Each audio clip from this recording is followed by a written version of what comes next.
Bon, bah, on va parler de Money in the Bank. Sans vous mentir, c'était un très bon PPV. C'était un très bon PPV. Si j'ai pas l'air joie, c'est pour une raison qui arrive tout à la fin. Si vous avez déjà vu Money in the Bank, vous savez ce qui s'est passé à la fin. Vous savez pourquoi je ne suis pas joie. Si vous ne l'avez pas vu,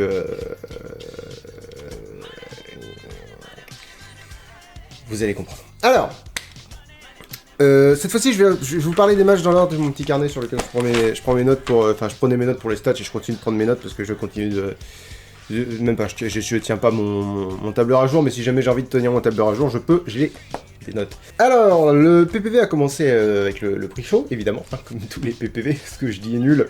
Avec Brian et Rowan contre les Usos dans un match qui n'était pas pour le titre, évidemment. Le match était bien, parce que Daniel Bryan a fait son Daniel Bryan, donc du coup il a fait le show. Les Usos sont excellents, ils volent le show à tout, dans tous les kick-offs, les Usos ils volent le show.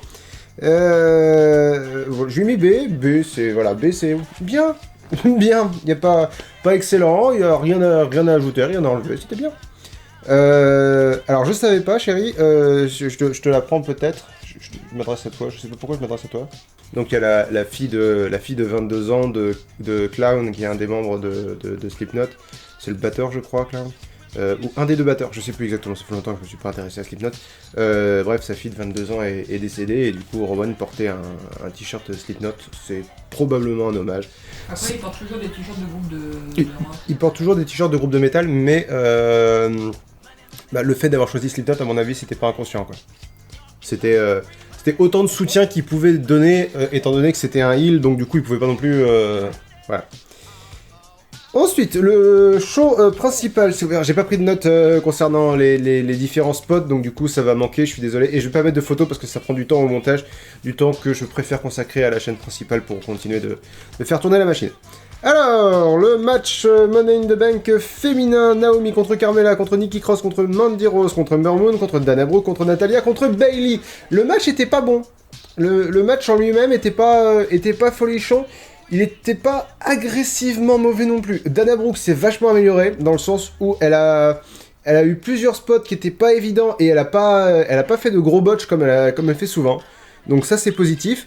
Ce qui s'est passé entre Mandy Rose et Carmella, je sais pas si c'était voulu, si c'était scénario. Je vous explique globalement l'idée. Mandy Rose a mis un coup de pied dans le genou de Carmella qui s'est tordu, mais qui s'est tordu pas joli. Après ça, Carmella a a repoussé Mandy Rose qui essayait de l'attaquer, et ça me semblait très vrai. Et ensuite, Carmella est sortie du ring pour aller se faire checker par les arbitres. Elle est partie, et ensuite elle est revenue pour repéter la gueule à Mandy Rose. Donc ça me fait dire, c'est peut-être scénarisé. Si c'est scénarisé, elles ont toutes les deux très bien joué. Et je trouve curieux qu'ils scénarisent le fait que Mandy Rose puisse blesser des catcheuses pour de vrai. Moi, ça me paraît maladroit. Bon. Mais sinon, ouais, le match était... Mention au costume de Naomi. Alors je pensais qu'elle était juste venue en abeille, et pas du tout, elle est venue en Bumblebee, qui est apparemment la première super-héroïne noire de DC Comics. Donc Bumblebee fait partie des Teen Titans, je ne savais pas, je me suis renseigné après, parce que j'ai pas compris pourquoi elle était venue en abeille. Voilà, c'est toujours sympa d'avoir du cosplay. D'ailleurs apparemment son costume est... correspond parfaitement, c'est pas une allusion au personnage, elle était vraiment venue déguisée en ce personnage. Et je dis déguisé, pas cosplayé, parce que quand tu cosplays, qu'est-ce que tu fais? Tu joues le rôle, et elle ne jouait pas le rôle de Bumblebee, elle jouait Naomi, déguisée en Bumblebee. Alors, Bayley a gagné, c'était surprenant et vraiment très chouette. Je m'attendais pas du tout à ça, parce que je m'attendais à être déçu, pour être tout à fait honnête. Certains diront que ça aurait été mieux que du 109 gagne la mallette. Pour moi, Bayley fait encore office de 109 dans le sens où on baigne dans une espèce de climat de nullité dans la division féminine, dans le sens où elles font rien, il n'y en a aucune qui est vraiment... C'est-à-dire que il n'y avait aucun engouement pour Bayley, mais il n'y a aucun engouement pour les nouvelles non plus, il n'y a aucun engouement pour les anciennes non plus. Natalia, c'est pour toi ça. Il y a toutes les femmes de la division féminine sont... Ouais... Donc, en fait, n'importe laquelle gagne, ils peuvent en faire une star. on parle de ça après, mais voilà, c'est un scénario potentiel. Ils peuvent faire une star de Bayley. Donc, le match, je vais mis C+ au match. Pas folichon, mais bon choix de vainqueur. Dans le sens où vous n'êtes pas allé sur Mandy Rose, et ça c'était bien, merci beaucoup. Vous n'êtes pas allé non plus sur Nikki Cross qui gagne la mallette pour Alexa Bliss, enfin un autre scénario pourri qu'ils auraient pu faire. Bref, ils sont partis sur Bayley. Ils peuvent faire quelque chose de bien après. Surtout que Bayley a célébré comme si elle avait gagné le titre, enfin c'était très très chouette. Ensuite, j'ai mis E+, au match à l'avion. J'ai mis E+, au match Rey Mysterio contre Samoa Joe. Pourquoi ?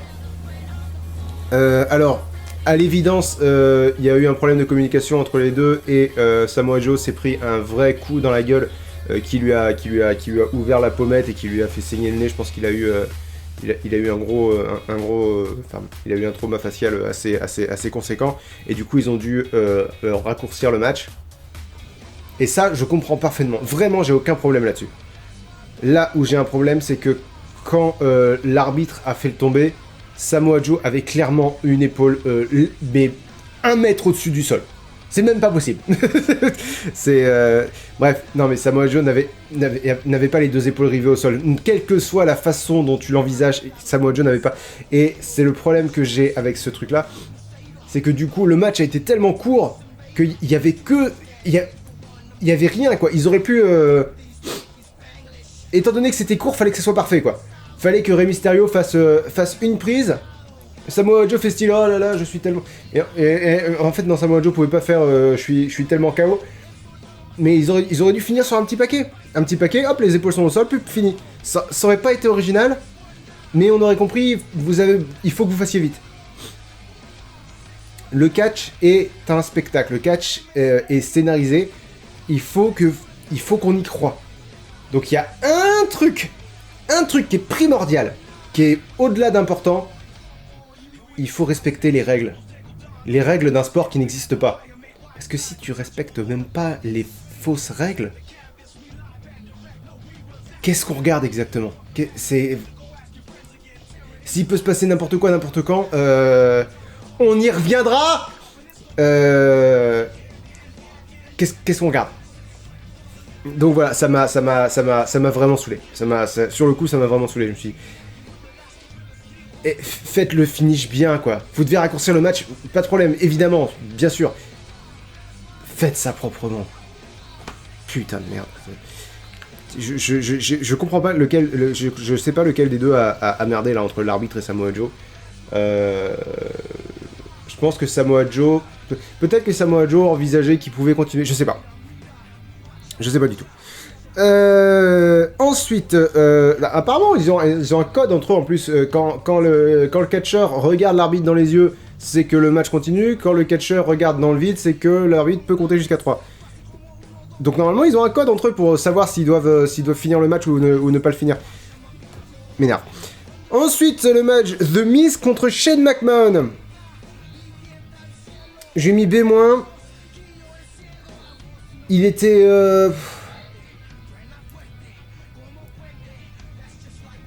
J'allais dire suffisant. Il était...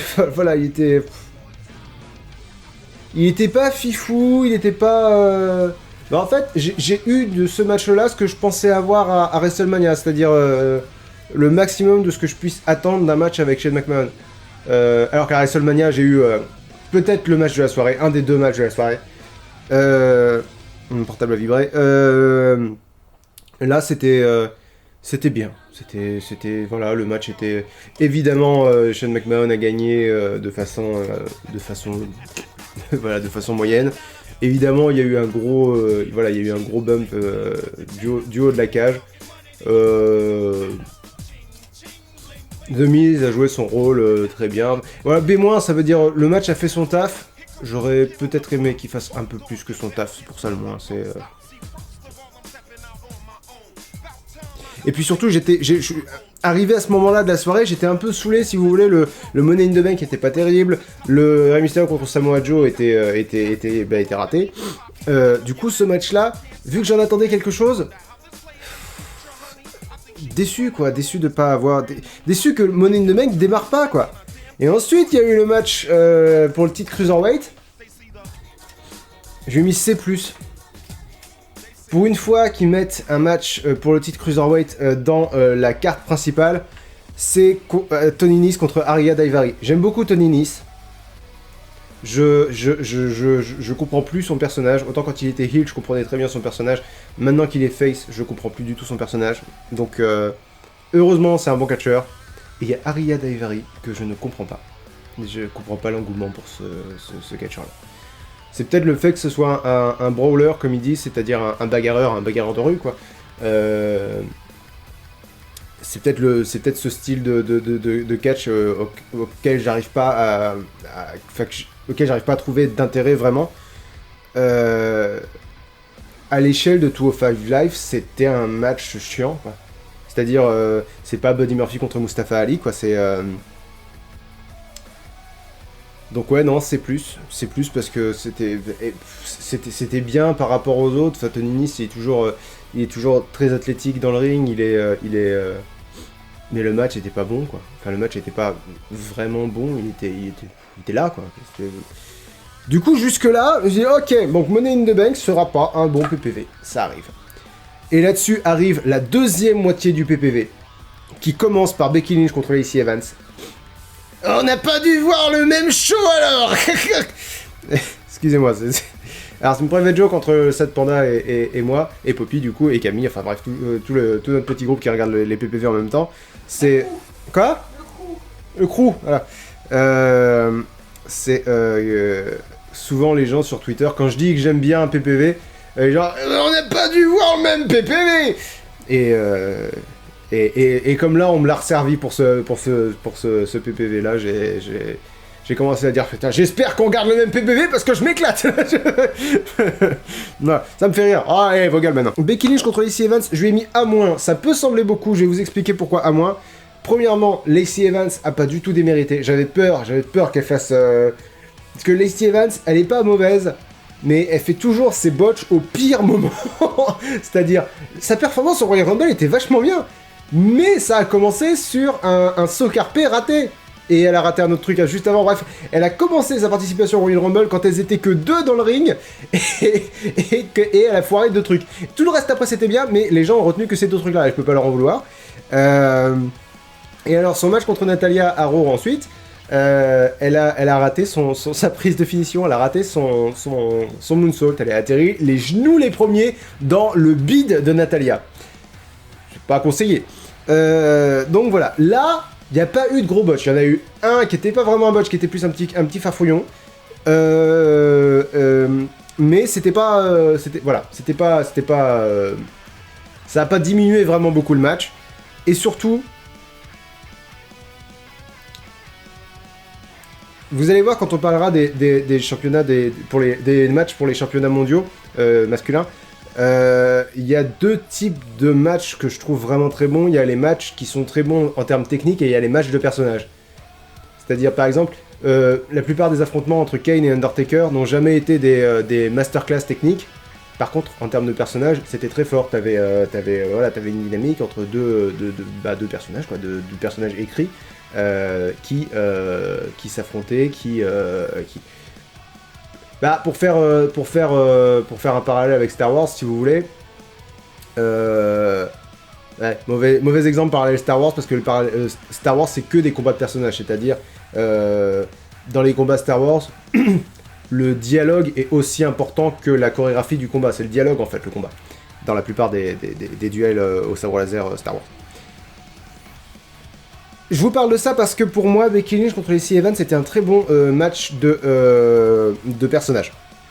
Lacey Evans se plaçait vraiment comme elle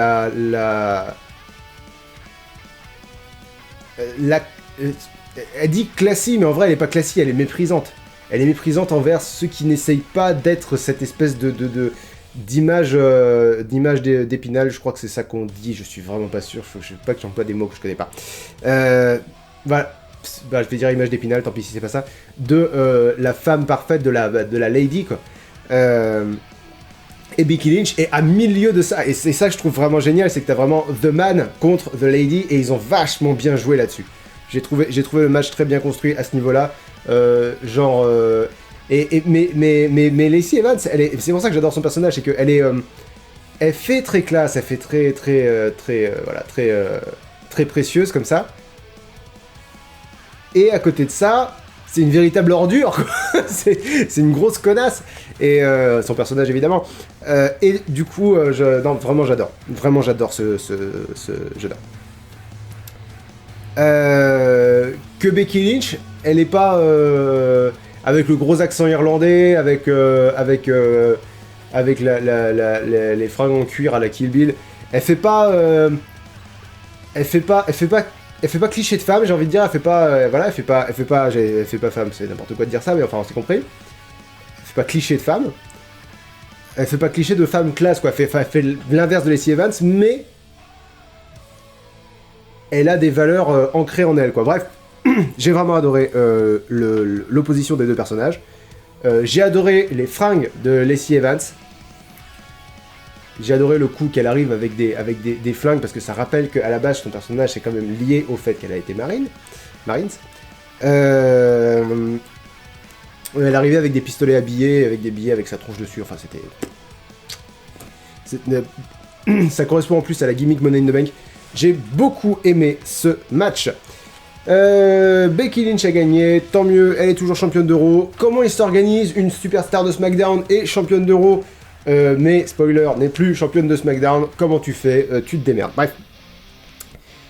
Et alors là, ensuite, j'ai mis une seule note globale pour Becky Lynch contre Charlotte Flair avec Lacey Evans, puis Bayley contre Charlotte Flair. Je m'explique, j'ai mis A. J'ai mis A à tout le bordel. Le match Becky... Alors le fait que Charlotte Flair... Ça aussi j'ai adoré, toujours pareil en termes de personnage, c'est génial. Charlotte Flair arrive avec la banane comme ça, genre... je vais gagner.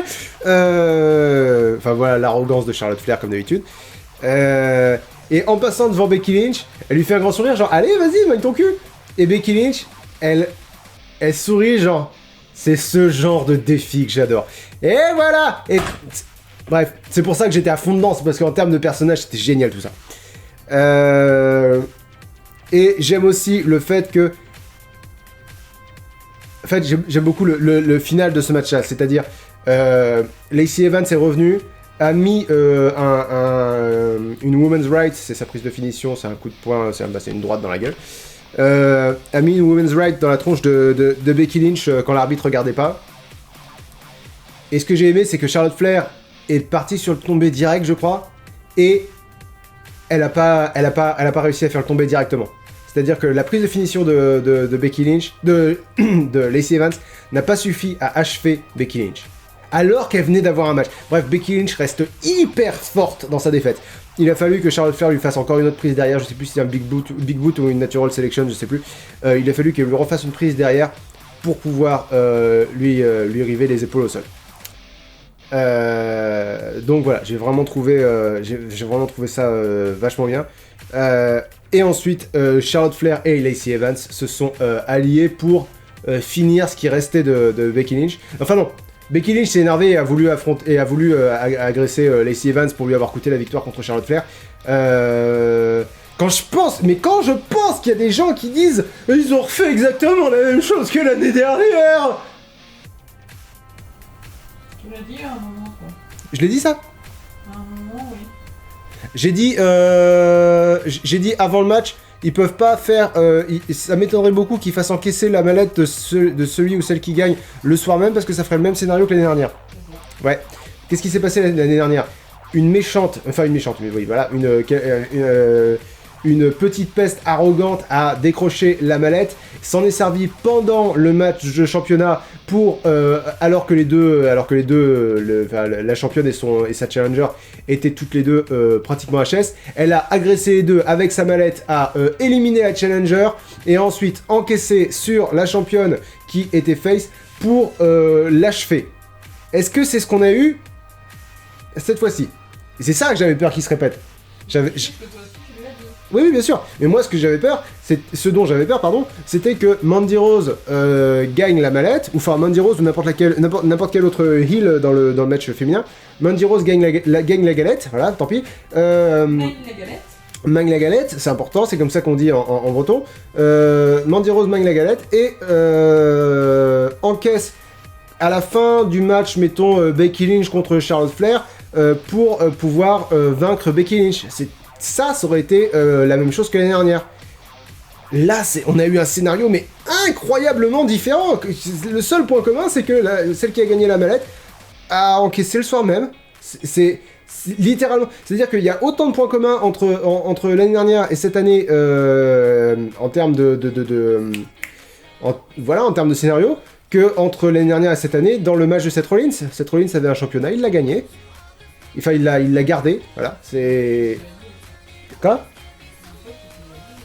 Je l'ai dit aussi parce que j'avais peur que ça arrive, pas parce que j'ai constaté que ça arrivait. Mais tu l'as dit quand même. Bon, est-ce que tu veux que je te pisse dessus? Oui.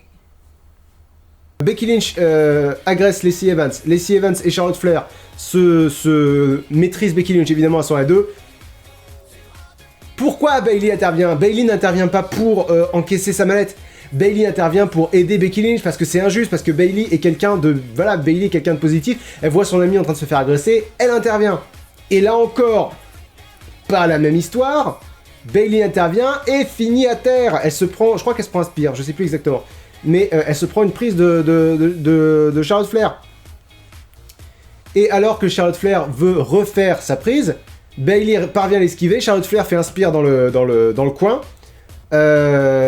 Et c'est là que Bayley se dit attends. Ça c'est une championne à terre, une championne qui mérite qu'on lui donne une leçon. Et je viens de gagner la Money in the Bank. Et Bayley hésite parce que c'est pas juste et ça lui ressemble pas de faire quelque chose d'injuste. Bayley, voilà, c'est le loyal bon Bayley.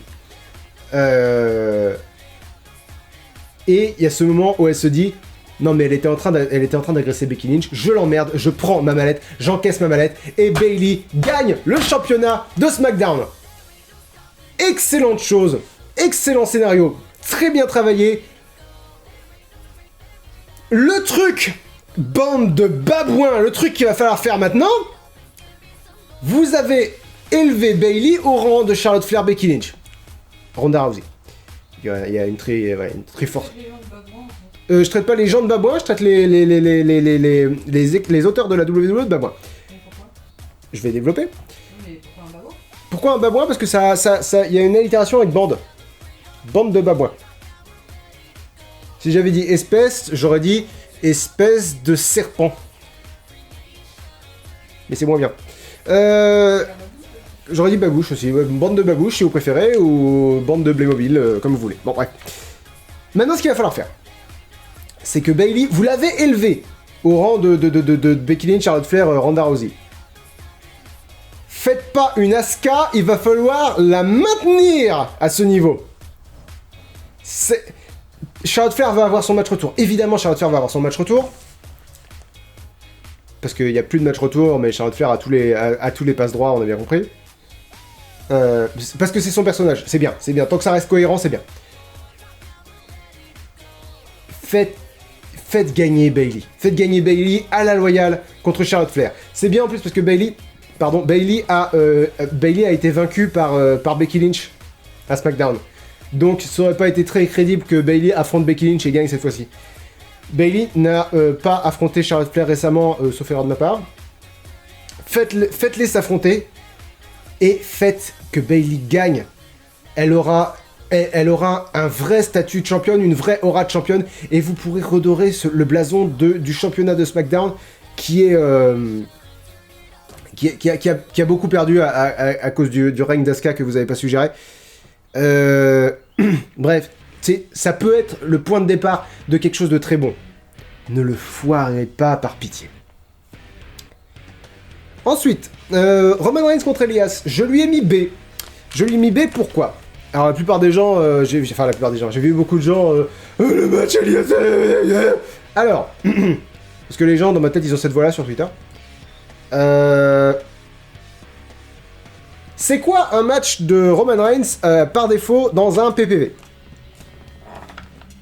vous avez 2 heures. Un match par défaut, Roman Reigns dans un PPV, c'est...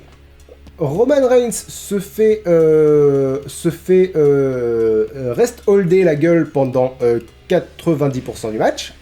C'est-à-dire... oh, regardez comme il souffre, oh là là, je suis le méchant, je vais gagner. Roman Reigns est là. Hein. Oh, là là là là là. Ou alors, ah là là là là, je vais t'écraser la tête, Roman Reigns. Voilà. Non, ça c'est un match de Roman Reigns classique. Ça peut durer 10 minutes, hein, s'il faut, voilà. Mais heureusement, Roman Reigns trouve la force en lui de revenir. Il met un Superman Punch, il en met un deuxième. Ou le spear. Non, esquive. Ah mon Dieu, va-t-il perdre le contrôle? L'ennemi essaie de mettre un coup. Non, esquive. Le spear. On ne s'y attendait pas. 1, 2, 3, gagné. Et là, moi je mets un D. Ah bon. Là, qu'est-ce qui s'est passé? Roman Reigns contre Elias, c'était écrit, c'était le match qu'on allait avoir. Je me suis dit, allez, celui-là il a déjà un D, c'est bon. Alors, Elias a agressé Roman Reigns avant le match, il lui a donné un coup de guitare, et je me suis dit, ah putain, si vous espérez nous faire croire que ça va suffire à diminuer Roman Reigns au niveau d'Elias, vous surestimez notre connerie. On sait que ça suffira pas. Voilà, Roman Reigns ne sera pas...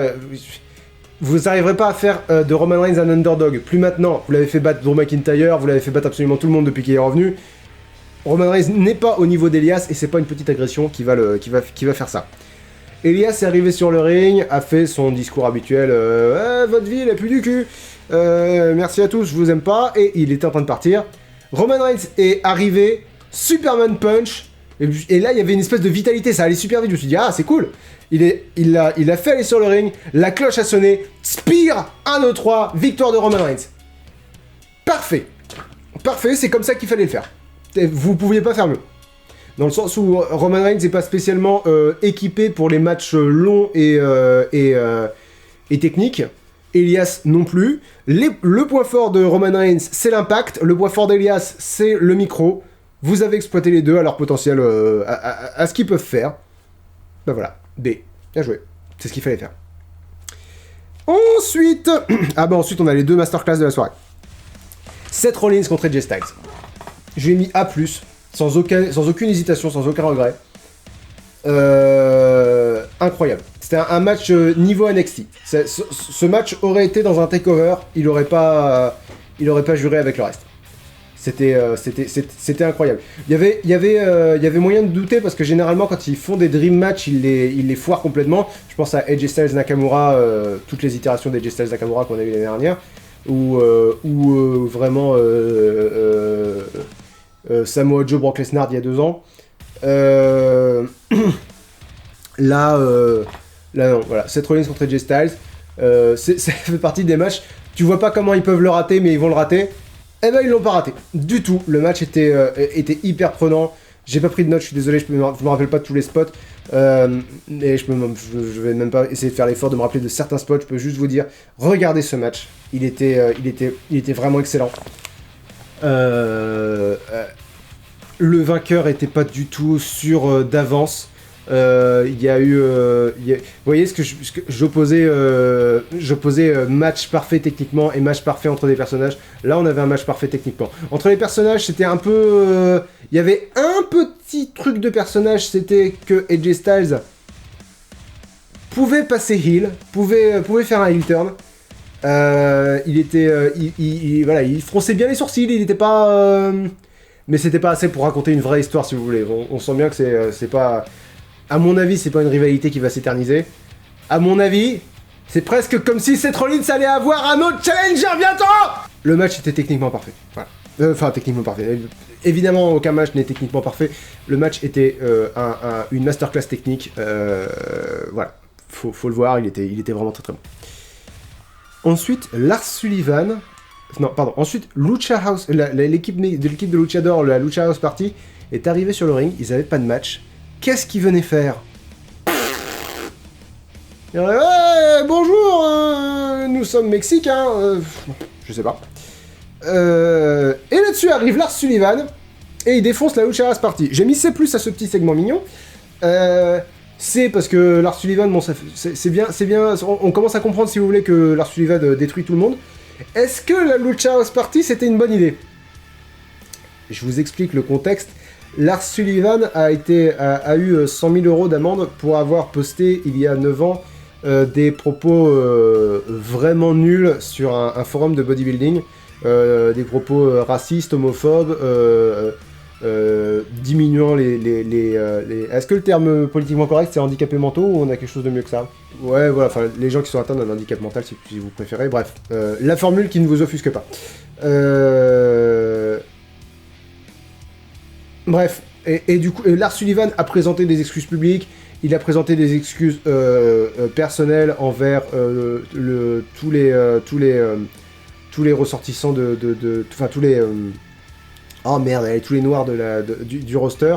Il s'est excusé, il s'est expliqué personnellement avec Biggie, avec Xavier Woods, avec Kofi Kingston, enfin bref, voilà.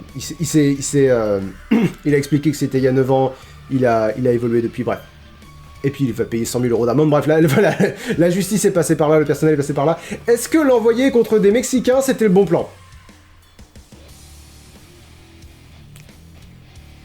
Là, la question que je me pose, c'est vraiment juste...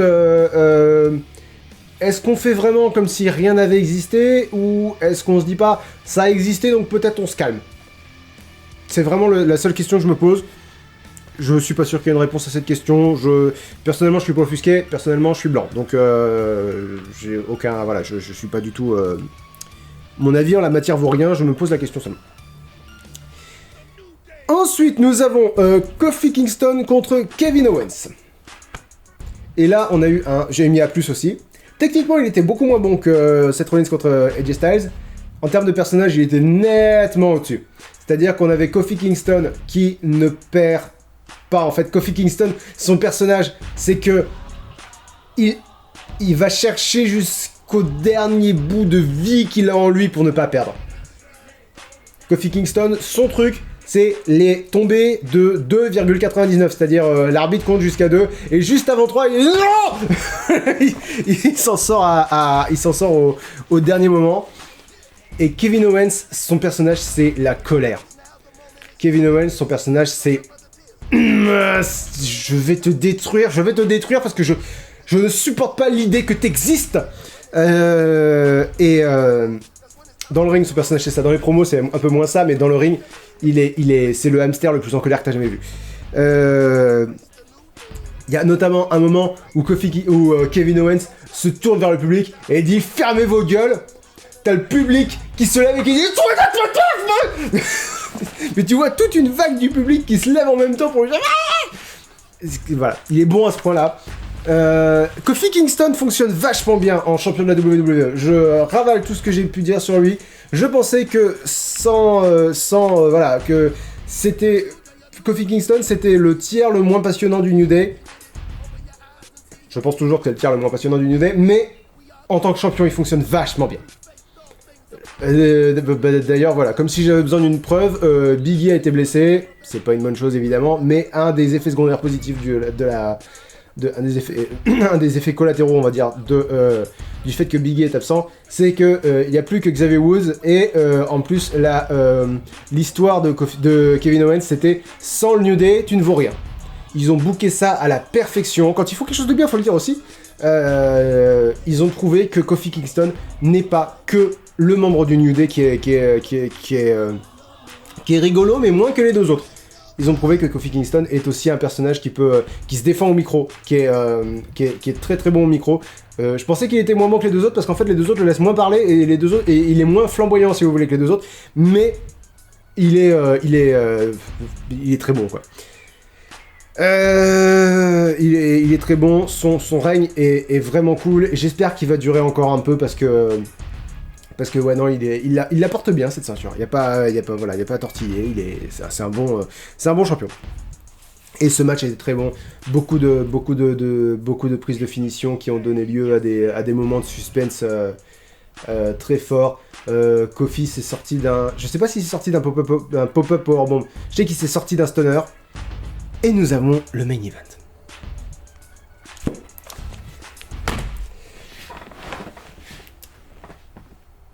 J'étais prêt à mettre un A+, au main event. C'était un excellent match Money in the Bank. Ils ont tous donné énormément. Ils ont tous joué leur rôle, mais à la perfection. Finn Balor a failli finir paraplégique 3 fois. 3 fois, il a eu un bump de malade sur les échelles. Le premier était le plus impressionnant, celui où Andrade a fait un Somersault Powerbomb, ça s'appelle. Ils étaient tous les deux sur... voilà, l'échelle est comme ça, Andrade est là, Finn Balor est là, et il y a une échelle qui est posée à l'horizontale entre les barreaux de cette échelle-là et les cordes du ring. Andrade a sauté par-dessus Finn Balor, a attrapé Finn Balor en powerbomb et lui a fait un powerbomb sur l'échelle à l'horizontale. Finn Balor a rebondi comme un ballon de basket. Ça avait l'air hyper douloureux. Et il s'est pris 2 autres bumps sur le dos. Je sais pas comment il marche encore, Finn Balor, après ça. Ali a fait des folies de son corps encore. Ricochet était un peu en demi-teinte dans ce match. Il aurait pu faire plus. Oui, alors on va revenir sur je vais juste finir sur ce que chacun a fait. Randy Orton, il était là pour caser un RKO de quelqu'un qui venait de très haut. Il l'a fait et c'était chouette. Je sais plus sur qui, mais il l'a fait et c'était chouette. Drew McIntyre, il était là pour plier des échelles. Il a plié des échelles. Baron Corbin, il était là pour faire peur. Genre, oh non, est-ce qu'il va gagner? Vous avez pas envie qu'il gagne, mais va-t-il gagner? Voilà, il était là pour jouer le méchant. Il a parfaitement joué le méchant. Qui j'oublie? Finn Balor, Ali, Andrade, Baron Corbin, j'en ai parlé. Drew McIntyre, Ricochet, j'en ai parlé. Et il m'en manque un. C'est pas le dernier, il m'en manque un avant le dernier. Randy Orton, j'ai parlé de tout le monde. Tout au long du PPV, il y a eu un fil rouge.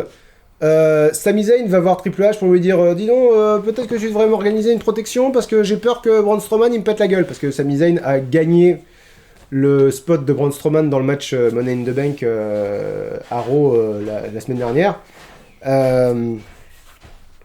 Je dis gagner avec des guillemets parce que il a plus ou moins subi le match et c'est Drew McIntyre et Baron Corbin qui sont intervenus pour l'aider pour qu'il puisse gagner. Donc ça c'était la première séquence. Deuxième séquence, Braun Strowman arrive dans le building et détruit tout sur son passage. Ouais, Sami Zayn, je vais lui péter la gueule, je suis Braun Strowman. Troisième séquence, on retrouve Sami Zayn pendu par les pieds dans un couloir. Et on se dit ah mon dieu, Braun Strowman lui est tombé dessus. Quatrième séquence, Triple H interdit à Braun Strowman d'être... Enfin, Triple H retrouve Braun Strowman et lui dit écoute, en tant que professionnel et en tant que ton patron, je te demande de quitter le bâtiment. Il n'y aura pas d'autres répercussions sur toi pour ce que tu as fait à Sami Zayn, mais tu quittes le bâtiment. Et Braun Strowman, mais je n'ai rien fait à Sami Zayn. Quoi Et il part. J'étais hyper enthousiaste parce que je me suis dit putain, c'est Bray Wyatt. Yahweh, c'est Bray Wyatt. Il va débuter dans le match Money in the Bank et ça va être super cool et ça va être génial. Ils ont commencé le match à 7. Je me suis dit, ok. Donc, il n'y a pas de... Ils sont que 7. D'accord. Curieux, mais... parce que ça m'avait l'air d'être mis en place pour que une huitième entrée surprise arrive. Et quand le match a commencé, je me suis dit, il n'y a pas de 8ème entrée surprise. On le saura à Raw ce qui est arrivé à Sami Zayn. Ali, l'ancien Mustafa Ali, est sur l'échelle, sur le point de récupérer la mallette. La musique de Brock Lesnar retentit. J'ai eu à peu près la même réaction que Christophe Ajus. Christophe Ajus a dit « Mais non, pas toi, dégage, on va te faire foutre !» Je sais plus qu'est-ce qu'il a dit, qui est pas aussi vulgaire que ce que j'aurais dit, mais que l'intention y était, c'était genre retourne chez ta mère ou un truc comme ça. Quoi ? Non, c'est pas vrai. Non, c'est pas vrai. Non, mais casse-toi. Attention. Mais rentre chez toi. Faut vite enlever la manette. Faut vite enlever. Chez toi, dans le dieu. Oh, il l'a guillotiné avec une très mauvaise chute. Brock Lesnar qui débarque. Mais casse-toi. On s'attendait pas à voir ce cas-là. Mais qu'est-ce qu'il vient de faire là, Brock Lesnar? Mais rentre chez ta mère. Bref. Christophe Ajus est vraiment un excellent commentateur, dans le sens où il retranscrit vraiment l'émotion. Il est à la fois dans le personnage et dans le commentaire. Bref, Christophe Ajus est un trésor national. En ce moment, je regarde Raw et SmackDown avec les commentateurs originaux. On a de la chance d'avoir Christophe Ajus. Bref. Brock Lesnar arrive, fait tomber Mustafa Ali, monte l'échelle, décroche la mallette. Ding ding ding, votre vainqueur est Brock Lesnar. J'ai mis A- à ce match parce que je voulais pas diminuer ce qu'avaient fait tous les autres. Le match était génial. Le match était excellent. Le fait que Brock Lesnar l'ait gagné, il y a du positif là-dedans. Il y a vraiment du positif là-dedans. On déteste Brock Lesnar et on va continuer de détester Brock Lesnar, c'est bien parce qu'il faut des personnages qu'on déteste vraiment. Il faut des méchants dans le catch pour que les gentils puissent les vaincre. C'est une dynamique qu'il faut qu'il y ait.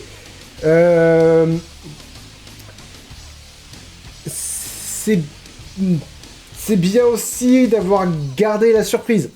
C'est une bonne chose. Le négatif. Il y a 2 trucs négatifs. 1. On se doutait que Seth Rollins allait avoir un match retour contre Brock Lesnar. Vous aviez pas besoin de sacrifier la mallette Money in the Bank pour ça. C'était une excellente façon de construire une nouvelle star. Il y avait plein de superstars jeunes dans ce match. Plein de 109. C'est franchement, à part Randy Orton, et j'allais dire à part Baron Corbin, mais en fait même Baron Corbin est relativement nouveau dans le circuit, et puis un push de Baron Corbin, c'est pas quelque chose que j'ai envie de voir, mais c'est quelque chose que je peux comprendre, c'est quelque chose que je peux soutenir, voilà. Randy Orton, non, un push de Randy Orton en 2019, c'est ridicule. Il y avait 6 autres gars. Sami Zayn, Ali, Ricochet, Finn Balor, Drew McIntyre,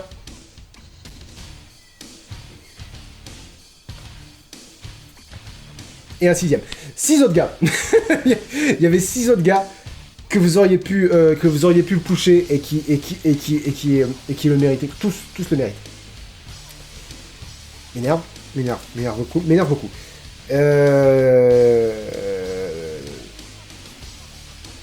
Donc ça, c'est un truc.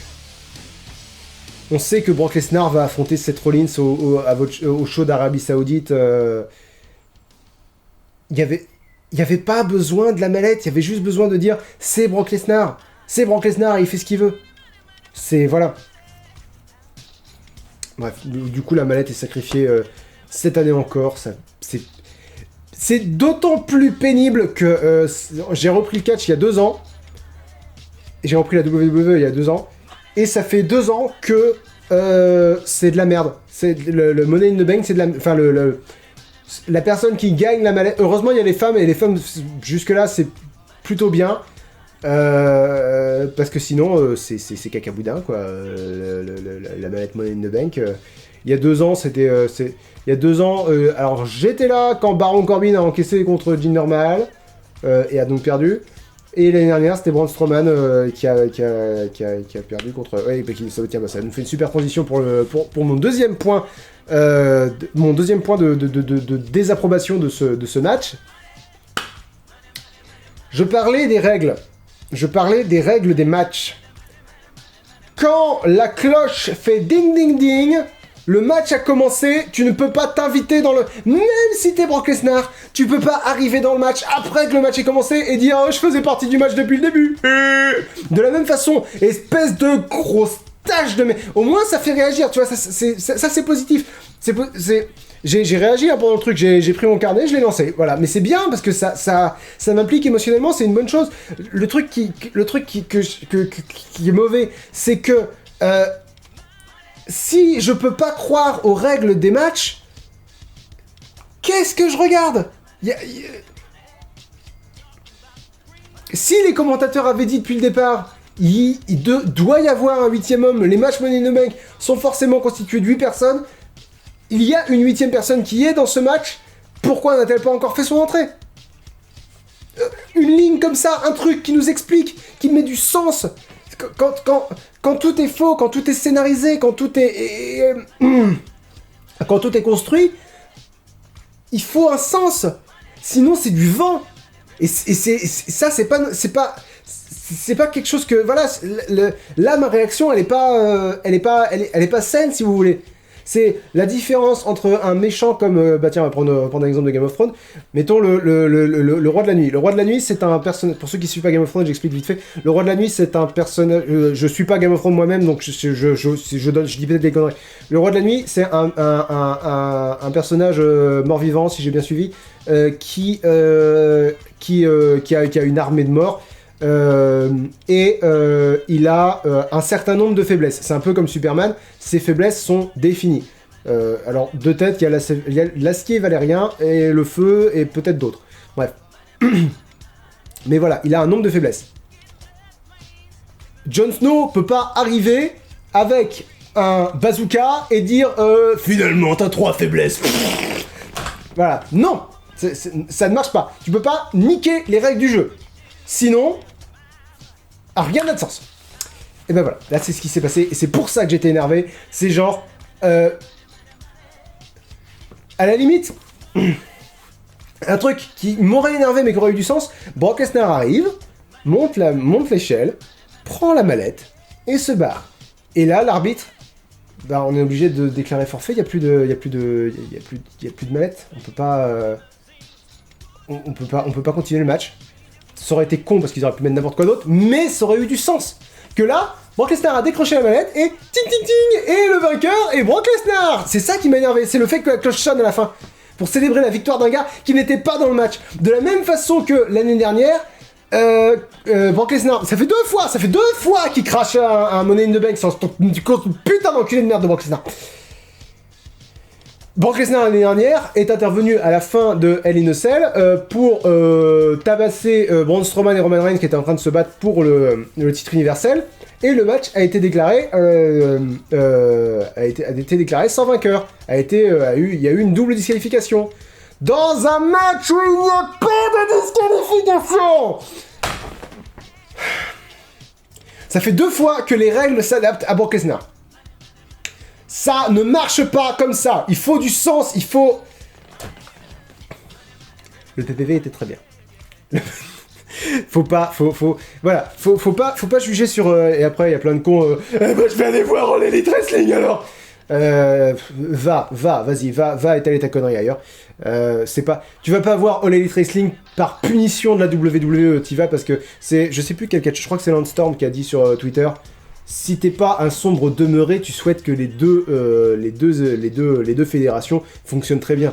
Si t'es fan de catch, tu veux que ton catch il soit bien partout. Et... ça m'énerve. Les réactions débiles des gens m'énervent. D'autant que ce PPV était quand même très très bon. On a eu les 2 matchs, les 4 matchs pour les titres mondiaux. 5 du coup, parce qu'il y a eu Bayley contre Charlotte Flair. Bref, toute la séquence... parce que vraiment, c'est qu'une seule séquence, hein. Becky Lynch, Lacey Evans, Charlotte Flair, Bayley, tout ça, c'était excellent. Le match Seth Rollins contre AJ Styles était 5 étoiles. 4 étoiles et demie, je sais pas ce qu'il vaut 5 étoiles. De toute façon, c'est Dave Mettler qui décide ce qui vaut 5 étoiles, moi j'en sais rien. Le match Kofi Kingston contre Kevin Owens était vraiment génial. Le Money in the Bank masculin était très bon, si on oublie le fait qu'ils ont raté la fin. D'autant que Wrestle Talk c'est pour vous. Je vais sous-titrer cette partie-là parce que Wrestle Talk c'est pour vous. Vous m'aviez fait croire qu'ils allaient faire d'une star le prochain gagnant de la mallette Money in the Bank. Vous m'aviez dit, celui qui va gagner la mallette Money in the Bank aura un méga push dans l'avenir. Vous m'avez fait espérer, Wrestle Talk. Je croyais en vous et vous... Brock Lesnar. Je sais pas comment il se classe par rapport à aux autres PPV de l'année. Mais ça reste ça a commencé mal, la deuxième moitié était suffisamment bonne pour que je puisse dire c'était un bon PPV, faut pas déconner. J'espère que Seth Rollins va battre Brock Lesnar une deuxième fois. Vous imaginez la merde si Brock Lesnar redevient champion. Parce que c'est tout à fait possible. Hein. Brock Lesnar a pris sa retraite de l'UFC. Il n'y a plus que le catch aujourd'hui pour Brock Lesnar. Moi j'aime bien Brock Lesnar. Je vais laisser cette personne. Non, je déconne. On se donne rendez-vous bientôt, hein, pour la suite. Et j'espère... Oui, alors, je vais parler de ça vite fait, parce que j'ai vu beaucoup de gens me dire je veux que Statch revienne. Statch me demande énormément de temps de travail. je peux pas continuer Statch et alimenter la chaîne Link the Sun suffisamment rapidement pour pouvoir gagner bien ma vie, suffisamment ma vie, je veux dire. Donc c'est pas possible, je peux pas concilier les deux, je suis désolé. C'est soit je continue à sortir des vidéos régulières sur Link the Sun, soit je continue Statch, je peux pas faire les deux. Ça me fait chier, hein. J'adore cette émission, j'avais très envie de faire un Statch pour le mois d'avril du coup. Ouais, là on finit mai, donc c'est avril. Mais je peux pas, c'est pas raisonnable, je suis désolé. Voilà.